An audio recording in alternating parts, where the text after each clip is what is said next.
നായ നജസ്സാണ്? നായയെ മുസ്ലിമീങ്ങൾ മോശപ്പെട്ട ജീവിയായിട്ടാണ് കാണുന്നത്? അല്ലെന്നാണ് മറുപടി.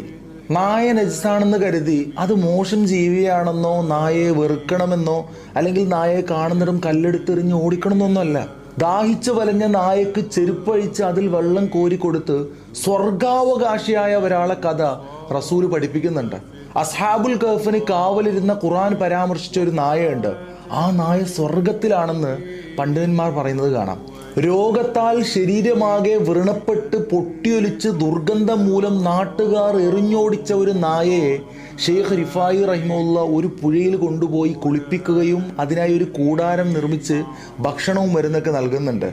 40 ദിവസത്തോളം അതിനെ ശുശ്രൂഷിച്ചപ്പോൾ ഒരു നായ ഇത്രത്തോളം ശുശ്രൂഷിക്കേണ്ടതുണ്ടോ എന്ന് ചോദിച്ച നാട്ടുകാരോട് റിഫായി തങ്ങൾ പറഞ്ഞത്, അള്ളാഹുവിൻ്റെ അടുക്കൽ ഈ നായ കാരണം ചോദ്യം ചെയ്യപ്പെടലിനെ ഞാൻ ഭയക്കുന്നു എന്നായിരുന്നു.